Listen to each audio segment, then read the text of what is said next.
So, the third episode of Marvel's What If is out, and I'm going to be reviewing it. Hey guys, it's me, Bernie Byrne. Welcome back to another video. Let's just get into it. I have an orthodontist appointment at 2, so I have to speedrun this. So, my thoughts on the episode. It was really good. Not as good as episode 2. Like, episode 2 was something else, man. That one's still my favorite of the series so far. But, I don't know if it was better than episode 1, because episode 1 was just Captain America, the First Avenger, but Cap was a woman. And Red Skull made no sense. This one was Fury's big week, which we don't see in the movies, but we see them throughout movies. We don't see, like, a movie dedicated to it, or, like, a scene. I'm trying to think. Like, it was good. I would say it's on the same level as episode 1 for me. They both had good characters. The voice acting was much better in this one than the first episode. Although, Black Widow did not sound like Scarlett Johansson, which, I mean, now makes complete sense. And, like, I get it. It's a multiverse. All the characters aren't going to sound the same. And, like, I honestly should have stopped complaining about the voice acting, because it's not even bad. Like, they're doing a good job, the voice actors. It's just because it's not the Marvel Cinematic Multiverse's voice actors, I can't get behind that. But it didn't take away from it. Like, I still found Black Widow's voice acting to be good. Speaking of voice acting, it was so weird to see Mark Ruffalo's face on Edward Norton's body. Like, also, you can't see voices. You get the point. It was so weird, like, to hear Mark Ruffalo's voice coming out of Edward Norton's body. I mean, like, that's what he looked like at the time. Must have gotten plastic surgery. But, I mean, it was still cool to have Mark Ruffalo back. And going back to the plot, like, I love the idea of, like, maybe not a murder mystery, because, like, they weren't tracking down suspects. Like, they were just going around being like, okay, these are the targets. We gotta try and save them. And, like, Nick Fury was working with Loki, or dealing with Loki. But I just like the idea of someone going around killing off the Avengers, and then Black Widow and Nick Fury trying to find out who it was. That's really cool. Some of the Avengers' deaths were, like, brutal. Like, Hulk's, like, he, not imploded, but, like, became all puffy, like, jeez. And, like, that scene where Nick Fury was gonna call Captain Marvel, and he was like, hope. It's all about hope. I'm like, I like that scene. And the ending, with Nick Fury and Loki teaming up to defeat Hank Pym, so cool. Like, I love seeing character interactions that you wouldn't normally get in the MCU.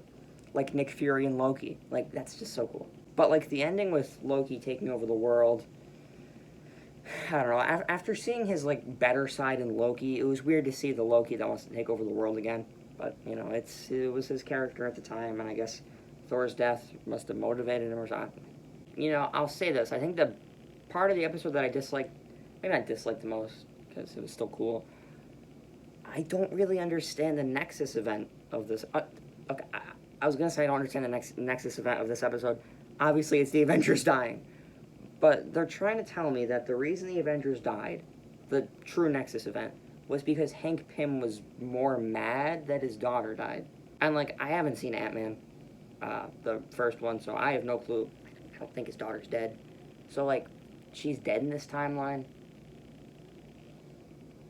But then was that the Nexus event? Because, like, usually the Watcher's like, this is the Nexus event. Peggy, the explosion, or no, her saying she wants to stay down in the room was the Nexus event.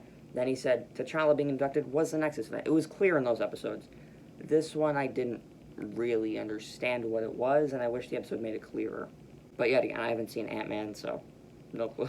And, like, the most interesting thing for this episode, that, in my opinion, how is it going to tie into the rest of, like, the What If series? Because obviously these are all going to come together. We've seen that shot with, like, all the What If characters coming together and, like, fighting. So, like, I wonder, like, the first episode, you had Peggy Carter coming into the thing in Avengers, and then you had, well, there wasn't really a connection in the second episode, but we've seen that T'Challa's Star-Lord's going to come back, and we know he is. I wonder if this episode's going to tie into the Marvel Zombies episode, because, like, you've already got a bunch of dead, rotting corpses of the Avengers.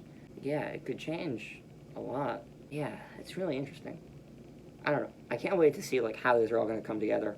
That's something Marvel does so well, tying in everything. So yeah, I have no doubt that this might tie into the Marvel Zombies episode. I'm looking forward to that. You know, I got the second episode spoiled for me. I kind of got the third episode spoiled for me. So, you know, it'd be nice if I didn't have the rest of them spoiled.